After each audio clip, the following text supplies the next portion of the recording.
पिछले वीडियो में हमने भारतीय दर्शन की सभी 6 धाराओं का अवलोकन किया था। आज हम उस दर्शन की बात करेंगे जिसने आत्मा और प्रकृति के रहस्यों को बड़े ही तर्कसंगत और वैज्ञानिक दृष्टिकोण से उजागर किया। सांख्य दर्शन। क्या आत्मा और प्रकृति का मिलन ही इस संसार की उत्पत्ति का कारण है? क्या पुरुष और प्रकृति का खेल ही जन्म मरण के चक्र को जन्म देता है? यह दर्शन केवल आध्यात्मिक दृष्टिकोण से ही नहीं बल्कि वैज्ञानिक और दार्शनिक दृष्टि से भी जीवन के रहस्यों को खोलता है। आइए इस वीडियो में हम सांख्य दर्शन के गहरे रहस्यों को जानने का प्रयास करें और समझें कि यह दर्शन हमें जीवन और ब्रह्मांड का गूढ़ ज्ञान कैसे प्रदान करता है। अंत तक बने रहिए क्योंकि यह ज्ञान आपके जीवन को पूरी तरह से बदल सकता है। सांख्य दर्शन की रचना महान ऋषि कपिल मुनि ने की थी। इसे भारतीय दर्शन का सबसे पुराना और वैज्ञानिक दृष्टिकोण वाला दर्शन माना जाता है। सांख्य शब्द का अर्थ है संख्या या विवेचन।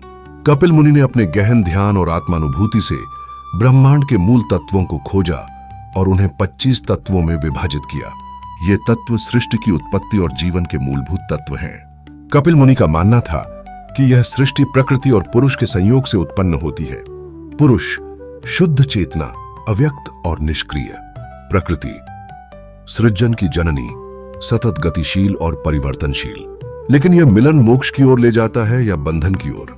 यह जानने के लिए हमें प्रकृति और पुरुष के रहस्यों को समझना होगा। आइए इस गूढ़ रहस्य को समझें। सांख्य दर्शन के अनुसार ब्रह्मांड 2 मूल तत्वों पर आधारित है। पहला, पुरुष शुद्ध चेतना, अव्यक्त और निष्क्रिय, साक्षी भाव में स्थित, कर्म से परे। दूसरा, प्रकृति सृजन की शक्ति जिसमें 3 गुण होते हैं, सत, रज और तम।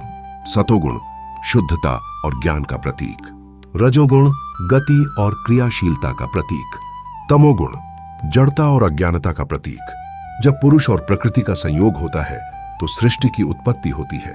लेकिन पुरुष इस संयोग में सिर्फ साक्षी होता है। वह न करता है और न भोगता। प्रकृति कर्म करती है और पुरुष उसे देखता है। लेकिन जब पुरुष इस साक्षी भाव को भूलकर प्रकृति के खेल में उलझ जाता है तो बंधन उत्पन्न होता है। यही बंधन जन्म और मरण के चक्र को जन्म देता है। सांख्य दर्शन ने ब्रह्मांड को 25 तत्वों में विभाजित किया है। ये तत्व सृष्टि और जीवन का आधार है। महत बुद्धि, समस्त विचारों और ज्ञान का स्रोत। अहंकार व्यक्ति को मैं का एहसास कराता है। मन इंद्रियों और विचारों को नियंत्रित करने वाला माध्यम। 5 ज्ञानेंद्रियां, श्रवण, दृष्टि, स्पर्श, स्वाद और गंध। 5 कर्मेंद्रियां, वाणी, हाथ, पैर, मल और मूत्र त्याग। 5 महाभूत, पृथ्वी, जल, अग्नि, वायु और आकाश। प्रकृति और पुरुष जो सृष्टि का मूल आधार है। इन तत्वों का संयोजन ही जीवन और ब्रह्मांड का निर्माण करता है। लेकिन जब आत्मा इन तत्वों में उलझ जाती है तो बंधन का निर्माण होता है। मुक्ति का मार्ग इन्हीं तत्वों के पार जाने में है। सांख्य दर्शन का अंतिम उद्देश्य प्रकृति के बंधन से मुक्ति पाना है। जब पुरुष यह जान लेता है कि वह सिर्फ साक्षी है तो बंधन समाप्त हो जाता है। यह मुक्ति ही कैवल्य है, जब आत्मा स्वतंत्र हो जाती है और प्रकृति के बंधन से परे चली जाती है। कैवल्य की प्राप्ति का मार्ग विवेक और ध्यान द्वारा आत्मा का साक्षात्कार, प्रकृति के गुणों से स्वयं को अलग करना, अहंकार और मन को वश में करना। प्रकृति के खेल को पहचानना ही पुरुष को मुक्ति की ओर ले जाता है। सांख्य और योग का गहरा संबंध है। जहां सांख्य दर्शन आत्मा और प्रकृति का बौद्धिक विवेचन करता है, वहीं योग इसे व्यावहारिक रूप से आत्मसात करने का मार्ग दिखाता है।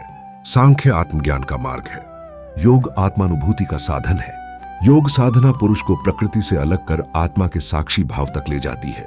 सांख्य बिना योग अधूरा है और योग बिना सांख्य अंधा है। इसलिए सांख्य दर्शन के ज्ञान को योग के माध्यम से अनुभव में लाना ही वास्तविक मुक्ति का मार्ग है। आज के जीवन में भी सांख्य दर्शन का गहरा महत्व है। यह हमें सिखाता है कि हम सिर्फ साक्षी हैं, कर्ता नहीं। यह हमें जीवन की जटिलताओं से परे ले जाकर आत्मा की शुद्धता का अनुभव कराता है। यह हमें जन्म मरण के चक्र से मुक्त होने का मार्ग दिखाता है। यदि हम सांख्य दर्शन को अपने जीवन में आत्मसात कर लें तो जीवन में स्थिरता और शांति आना निश्चित है। लेकिन इसके लिए गहरी साधना और आत्मज्ञान की आवश्यकता होती है।